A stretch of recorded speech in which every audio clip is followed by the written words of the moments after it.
안녕하세요. 오늘도 사연살롱을 찾아주셔서 감사합니다. 저는 40대 후반의 여성이에요. 평범한 가정에서 자랐어요. 아버지는 회사를 다니시고 엄마는 잠깐 일을 하시다가 저와 동생을 키우려고 회사를 관두셨죠. 엄마는 저희를 키우면서 열심히 저금도 하시고 투자도 하셨어요. 그 결과로 부모님은 저희가 대학에 갈 무렵에 공동 명의의 작은 5층짜리 건물을 갖게 되셨어요. 두 분이 열심히 산 결과여서 저와 동생도 뿌듯했고 부모님도 많이 좋아하셨어요. 저도 부모님처럼 열심히 살아야겠다고 다짐도 했고요.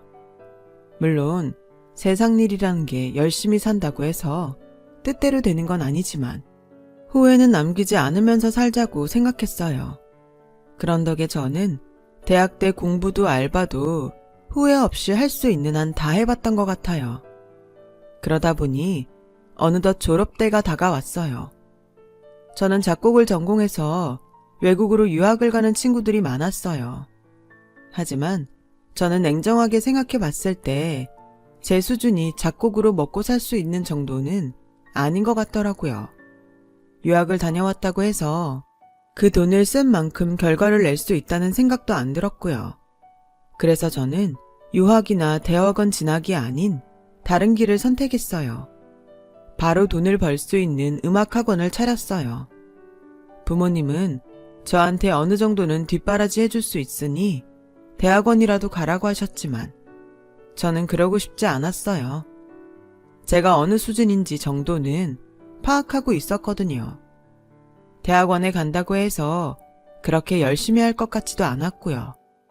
저는 제가 그동안 일하면서 모아놓은 돈에다가 대출을 받아서 학원을 열었어요. 제가 4년제 대학에서 음악을 전공한 원장이라는 걸 중점적으로 홍보했더니 학생들이 점점 모여들기 시작했어요.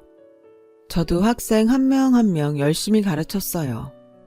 학원은 1년이 지나자 학생 수가 굉장히 많아지더라고요. 혼자서는 감당이 되지 않아서 저와 함께 하루 종일 있을 부원장과 시간제로 와서 애들을 가르칠 선생님들 둘을 더 뽑았어요. 이 정도면 젊은 나이에 성공한 것 같은 기분이 들어서 스스로가 뿌듯하고 매일이 보람찼어요. 저는 학원이 잘 되는 재미에 푹 빠지게 되었죠. 개원하고 4년이 되던 해에는 동네에서 제일 큰 건물에 2층 전부를 계약해서 학원을 옮겼어요. 엄마가 부모님 건물로 들어오라고 하셨지만 저는 부모님 도움 없이 하고 싶었어요. 또 제가 계약한 곳이 위치가 더 좋기도 했고요. 저희 학원의 장점은 무엇보다도 학생들한테 음악의 기본 리듬과 박자 감각을 탄탄하게 가르치는 거였어요. 그렇기 때문에 아이들이 나중에 어려운 곡을 하게 될 때도 박자를 세고 리듬 맞추는 걸 힘들이지 않고 곡을 익힐 수 있었거든요. 저는 실용음악에도 관심을 갖고 따로 신디사이저를 공부했고 학원에 실용음악 건반과 보컬 학생도 모집했어요. 그랬더니 의외로 중고생들이 많이 오더라고요. 성인들 중에서도 클래식을 배우러 오는 분들도 있었지만 전자건반 악기를 하고 싶다고 오는 분들도 많아졌어요. 하는 일마다 잘 되니 돈 버는 재미에 더 푹 빠지게 됐어요. 제가 29살이 되자 엄마는 자꾸 선자리를 만드셨어요. 네가 지금이야 젊으니까 돈 잘 벌고 좋겠지만 이것도 한때야. 30 넘으면 시간 금방 가. 얼른 좋은 사람 만나서 가정도 꾸려야지. 돈이 아무리 좋다고 해도 평생 혼자 살 거야? 내가 언제 평생 혼자 산댔어. 선 말고 그냥 만날 거야. 30 넘는다고 큰일 나는 것도 아닌데 너무 그러지 좀 마. 제가 젊었을 때만 해도 30이 넘기 전에 결혼을 해야 된다는 생각을 하는 사람들이 많았어요. 저는 엄마 성화에 못 이겨서 몇 번 선을 봤지만 전부 한 번의 만남으로 끝났어요.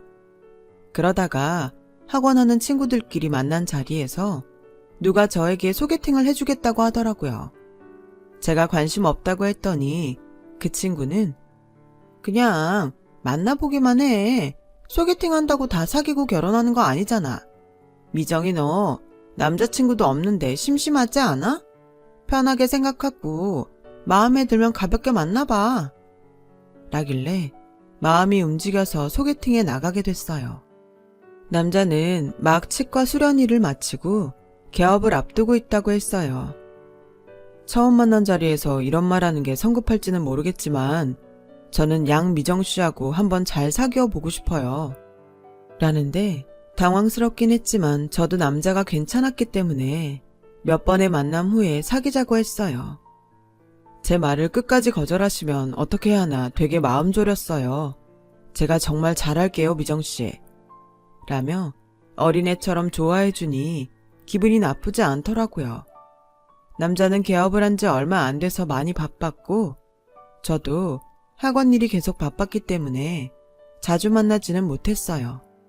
그래도 일주일에 한 번 쉬는 날에는 꼭 만나려고 노력했죠. 그렇게 한 6개월 정도 지났을 때 남자가 느닷없이 결혼 얘기를 하더라고요. 나는 우리가 서로 바빠서 계속 제대로 만나지도 못하니까 차라리 결혼해서 같이 사는 게 나을 것 같아. 그게 경제적으로도 훨씬 도움이 되지 않겠어? 그 말도 일리는 있는데 갑자기 결혼 얘기를 하니까 좀 당황스러워. 만난 지 오래된 것도 아니고 결혼을 하자는 말을 할 만큼 서로를 잘 아는 것도 아니잖아. 오래 만났다고 해서 다 결혼하는 거 아니잖아. 그리고 난 우리 정도 맞으면 결혼해도 될 것 같은데 그런 생각 해본 적 없어? 서로 모르는 점이 있다고 해도 그건 차차 알아가면 되는 거고. 라는 남자 말에 정말 고민이 됐어요. 이렇게 계속 만나다 보면 언젠가는 결혼하겠지라는 생각을 한 적도 있지만 너무 준비 없는 상태에서 말이 나오니 잘할 수 있을지 불안했어요. 하지만 남자는 계속 결혼하자고 조르더라고요. 저도 점점 엄마 말대로 30살이 되기 전에 결혼하는 게 나을 것 같다는 생각이 들기 시작하던 때였고요. 그래서 결혼을 하기로 결정했어요. 더 나은 남자를 만날 수도 있겠지만 꼭 그럴 거라는 보장도 없으니까 지금 만나는 사람이 제일 좋은 사람이려니 생각했죠. 부모님은 제가 결혼에 관심 없는 줄 알고 계시다가 제가 결혼을 한다고 하니까 두 분 다 많이 기뻐하셨어요. 남자가 치과 의사라고 하니 엄마는 직업 때문에 더 좋아하셨죠. 저희는 양쪽 집에 인사를 드리고 상견례를 가졌어요. 남자 아버지는 목재상을 한다고 하셨고 어머니는 평범한 주부였어요. 여동생이 한 명 있는데 해외에서 공부를 한다고 했고요. 남자 부모님이 생각보다 드센 것 같았지만 선입견이려니 생각했어요. 상견례 후 엄마는 조심스럽게 생각했던 것보다 부모님이 점잖은 분들은 아닌 것 같다. 남자애만 보면 그다지 나쁘다는 생각은 안 드는데 그래도 집안 분위기 무시 못하잖아. 라고 하셔서 저도 좀 망설이는 마음이 생기더라고요. 저희 가족은 고민 끝에 사람을 잘 알지 못하면서 판단하지 말자고 결론을 내렸고 저와 남자는 결혼 준비를 시작했어요. 솔직히 제가 얼마나 더 좋은 집안을 만나겠다고 나 좋다는 사람들을 뿌리치는 게 도리상 아니라는 생각을 했어요. 시간이 흐르고 저와 남자는 결혼을 하게 됐고 신혼생활을 시작했죠. 그리고 한 달도 안 돼서 시어머니와 마찰이 생겼어요. 어느 날 학원에 가보니 원장실 앞에 이상하게 생긴 금색 장식품이 걸려 있더라고요. 누가 걸어놓은 건지 물어봤더니 시간제로 오는 선생님 한 분이 조심스럽게 아까 제가 오기 전에 어떤 할머니가 원장 선생님 시어머니라면서 이거 걸어놓으러 왔다고 하시더라고요. 어떻게 들어오셨냐고 하니까 원장님 시어머니라고 하고 주인한테 열쇠 받았대요. 시어머니한테 전화를 해서 확인을 해보니 맞다고 하는 거였어요. 내가 거기 주인한테 얘기 잘 해놨어. 너 좀 잘 봐달라고. 그게 돈을 불러오는 거라니까 잘 걸어놓고 있어야 한다. 어머니, 생각해 주신 거 너무 감사한데요. 그래도 아무도 없을 때 열쇠 받아서 들어오시는 건 저나 다른 선생님들 입장에선 좀 불편해서요. 내가 내 며느리 학원 가는 게 뭐가 어떻다고 그래? 내가 네 시어머니라니까 주인도 얼른 열쇠 주던데. 너도 참 별나다. 기껏 생각해서 갔는데 네가 이럴 줄은 몰랐구나. 아니요, 오신 걸 말씀드리는 게 아니에요. 문 열지 않은 시간에 저도 없는데 들어오셔서 그게 좀 걸린다는 거죠. 그리고 저 생각해 주신 건 너무 감사한데요. 앞으로 장식품 같은 건 저하고 의논하시고 사셨으면 좋겠어요. 그 말이 그 말이잖냐? 내가 한 게 다 마음에 안 든다는 거잖아. 됐으니까 그만해라. 라더니 전화를 뚝 끊어버리더라고요. 저는 건물 주인한테 시어머니한테 열쇠 줬냐고 조심스럽게 물어봤어요. 주인은 아주 곤란한 표정으로 내가 아무리 시어머니라고 해도 무슨 증거가 있는 것도 아니라 난처했어.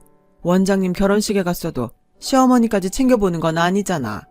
근데 하도 길바닥에서 큰 소리로 우기니까 어쩔 수 없이 줬지. 혹시 학원에 무슨 실수라도 했어? 나도 원장님 학원 잘 되고 평판 좋으니까 우리 건물 이미지에도 도움이 돼서 좋은데 문제라도 생기면 곤란하니까 당장 열쇠 바꿔줄게. 그런데 다음에 더 황당한 일이 생겼어요. 제 앞으로 무슨 청구서 같은 게 왔는데 200만 원이나 되더라고요. 시어머니가 학원에 걸어놓고 간 그 희한한 물건 가격이었어요. 그걸 일방적으로 사서 생색은 다 냈으면서 물건값은 저한테 내라는 거였어요. 그럼 네 학원 잘 되라고 걸어놓는 건데 네가 돈을 내야지. 그 돈을 왜 내가 내니? 그게 그렇게 싫으면 네가 반품해. 근데 한번 걸었던 건 반품 안 해준다고 하던데 되려나 모르겠다. 저는 시어머니 사고방식이 너무 이해가 안 됐어요. 아무리 제가 잘 되라고 해준 거라지만 원래 그런 건 돈을 주고 선물하는 게 일반적이라고 생각했거든요. 남편도 자기 엄마가 한 일이 당황스러웠는지 엄마가 그러신 거 나도 몰랐네. 나이 많고 세상 물정 잘 몰라서 그러신 것 같으니까 이해 좀 해줘. 어쨌든 당신 잘 되라고 한 일이잖아. 남편 말대로 나이 많은 어른이니 그럴 수 있겠다 하고 이해했어요. 하지만 그 말도 안 되는 장식품 값을 물어야 할 때마다 너무 속이 상했어요. 장식품은 학원에 오는 사람들도 다 너무 이상하게 봐서 상자에 넣어뒀거든요. 그 뒤로 시어머니는 저 없을 때 한 번 더 학원에 오셨고 열쇠가 맞지 않자 제가 열쇠를 바꿨다며 뭐라고 하셨어요.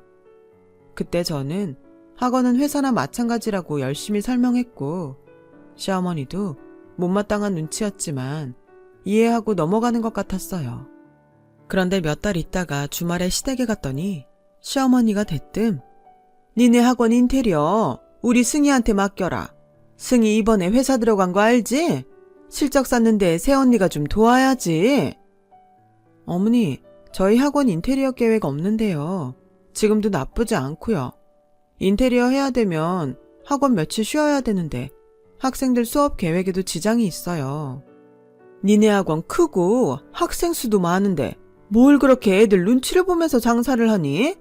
그리고 학원 며칠 쉬는 게 대수야?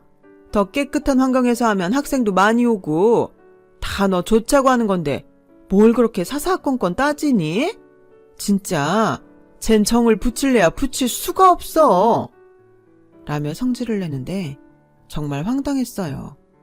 쉬는 실적 때문에 인테리어를 다시 하라고 하더니 저를 생각해서 해준다는 말이 저는 너무 이해가 안 되더라고요. 거기다가 이제는 남편까지 한술 더 뜨는 거였어요. 시어머니 하는 말에 너무 하나하나 따지고 드는 것도 며느리로서 좀 자기를 돌아봐야 되는 거 아니야? 엄마는 나이가 있고 세상 물정을 잘 모르니까 그러실 수 있잖아. 모르니까 그게 아니라고 말씀드리는 거잖아. 그걸 보고 따지고 든다고 하면 어머니도 세상 어떻게 돌아가는지 계속 모르고 맨날 저런 말만 하실 텐데 내가 그 스트레스를 받는 건 괜찮다는 거야? 당신도 어머니 입장에서만 말하고 나한테만 이해하라고 하니까 점점 짜증나. 그렇게 싸우고 얼마 안 돼서 알게 된 사실이 있었는데 시아버지가 목재상을 하시는 게 아니고 건설 현장에 일일 노동자로 나가신다는 거였어요. 일일 노동자인 건 문제가 아니었어요. 저희 집에 목재상을 한다고 했던 것도 이해도 할 수 있고요. 오히려 힘들게 일하면서 자식들을 잘 키우신 게 존경스럽게 생각됐어요. 그런데 그 사실을 알게 된 일이 문제였어요. 시어머니가 시누이 결혼 얘기를 꺼내면서 저한테 혼수장만하는데 1억을 달라고 하시는 거였어요. 시누이가 대학 때부터 사귀던 남자친구가 있었는데 이번에 취직을 하고서 결혼하기로 했다면서요. 보니까 시댁 식구들이 전부 제가 1억을 내는 게 당연하다는 표정이었어요. 남편도 마찬가지였죠. 이유는 제가 제일 돈을 잘 버니까 제가 내야 한다는 건데 그게 이해가 되시나요? 당신도 내가 1억 내는 걸 당연하다고 하는데 당신 동생이잖아. 당신이 돈을 못 버는 것도 아닌데 그걸 내가 왜 내? 1억이 애들 장난이야? 하고 싶으면 당신이 해. 나 내 동생 결혼 때도 그렇게 돈 쓸 생각 없어. 항상 느끼는 건데 당신은 매사에 너무 계산적이야. 돈 잘 버는 사람들은 다 그래? 내가 치과를 너무 못 사는 동네에서 하다 보니 크게 돈 되는 환자가 없어서 그런 건데 그것도 하나 못 해줘? 당신 이제 우리 가족이잖아. 가족 중에 돈 있는 사람이 낼 수도 있지. 뭘 그래? 라는데 더 황당한 건 시아버지였어요.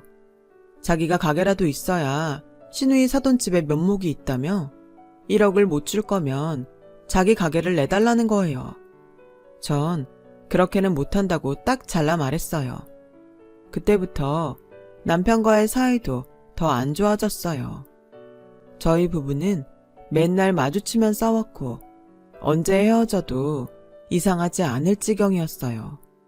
무엇보다 시댁 식구들이 전부 저를 이기적이고 자기만 아는 사람으로 몰아붙이는 게 너무 억울한 거예요. 결국 사태는 점점 심각해져서 시누이 결혼식이 한 달 정도 남았을 때 친정에서도 제 결혼 생활이 불행하다는 걸 알게 됐어요. 시댁 식구들의 아나무인도 알게 됐고요. 엄마는 결혼 전에 더 신중할 걸 그랬다며 후회하셨어요. 사람 인상 보고 선입견 갖는 거 아닌 것 같아서 조심했는데 인상이 맞을 때도 있었네. 미정이 너 이혼하고 싶으면 해. 이런 이상한 집에서 나오는 걸 누가 뭐라고 할 사람 있어. 또 있으면 어떠니? 내가 살고 봐야지. 남들 눈이 뭐가 중요해?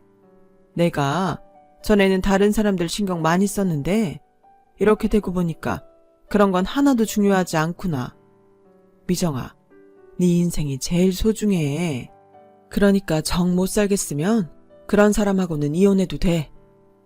라고 하셨지만 그래도 너무 성급하게 결정하는 것 같아서 망설여지더군요. 하지만 그러던 어느 날 우연히 남편이 친구와 통화하는 걸 듣게 됐어요. 잘 나가는 학원 원정이라고 하길래 소개하는 사람 말만 믿고 결혼까지 했는데 이건 뭐 고집불통에다가 돈 한 푼 내놓을 생각을 안 해. 이럴 거면 내가 왜 결혼을 했어?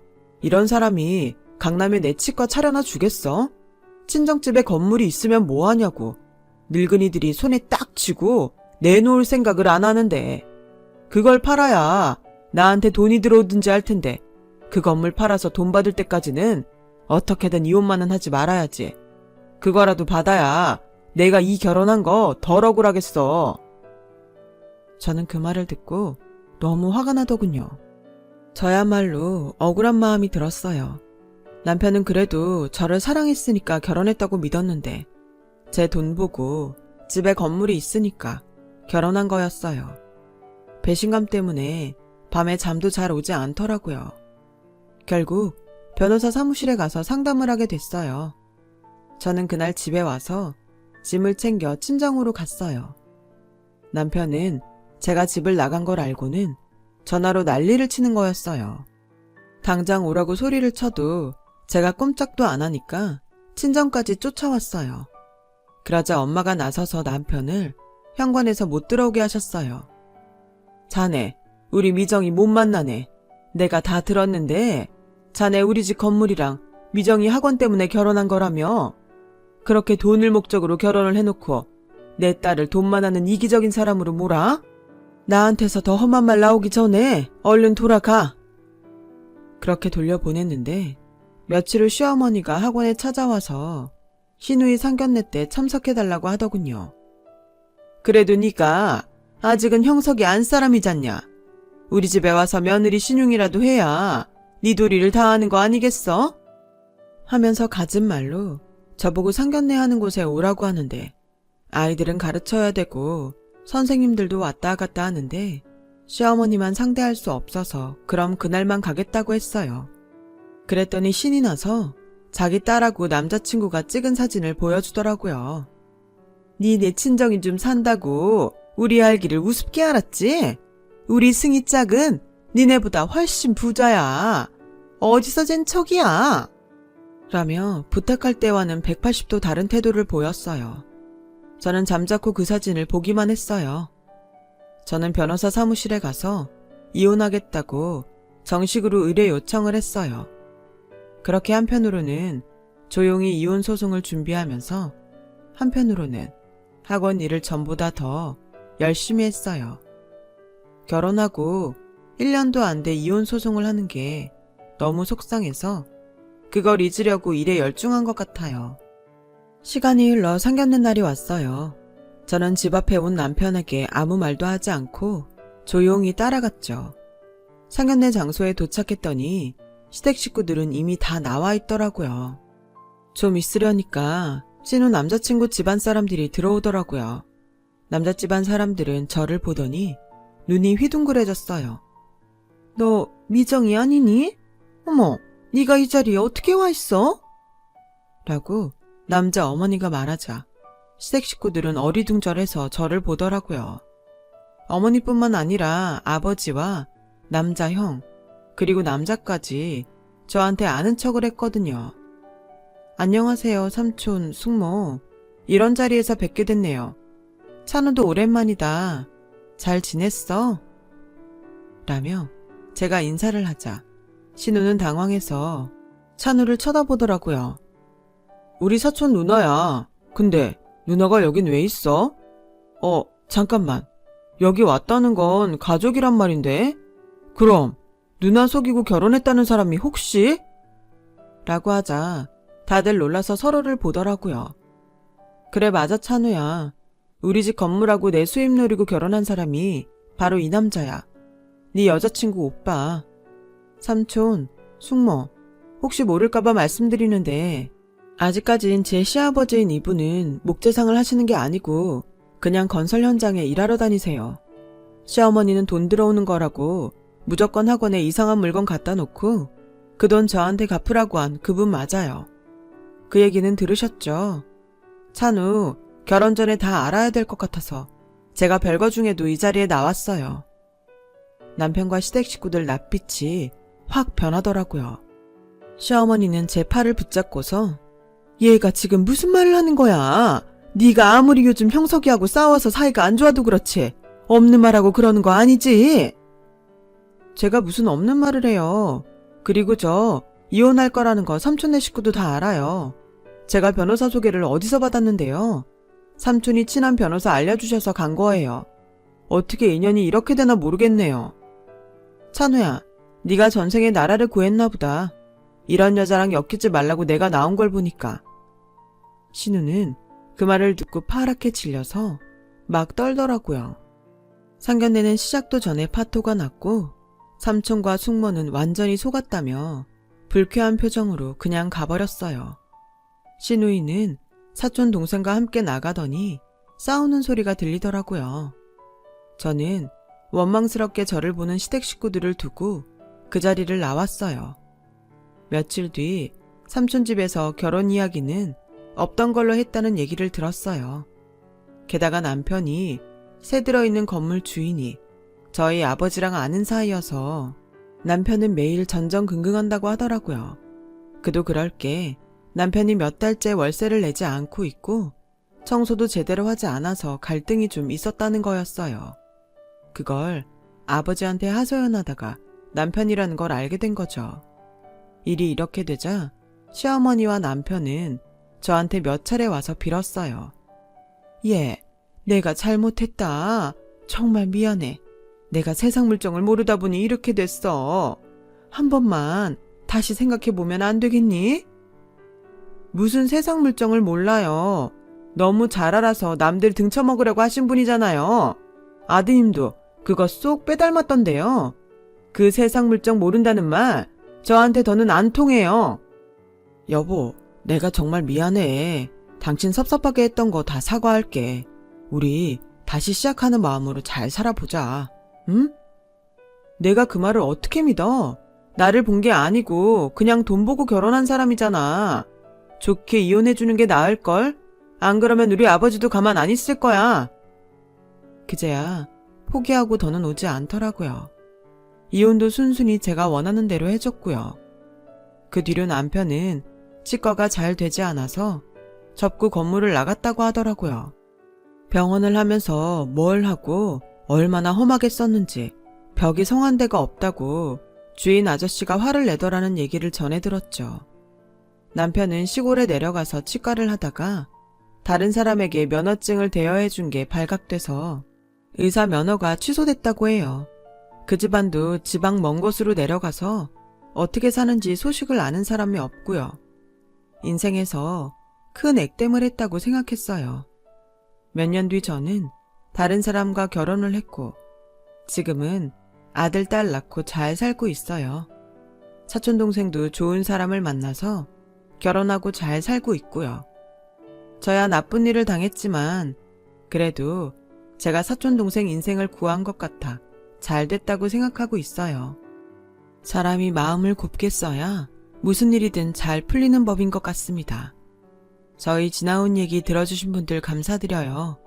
지금 힘든 일이 있어도 좋은 날이 올 거예요. 건강이 최고입니다. 모두 건강하세요. 여러분, 사연 댓글에 응원과 현명한 조언 부탁드려요. 좋아요와 구독은 저에게 큰 힘이 됩니다. 오늘도 좋은 일 가득하세요.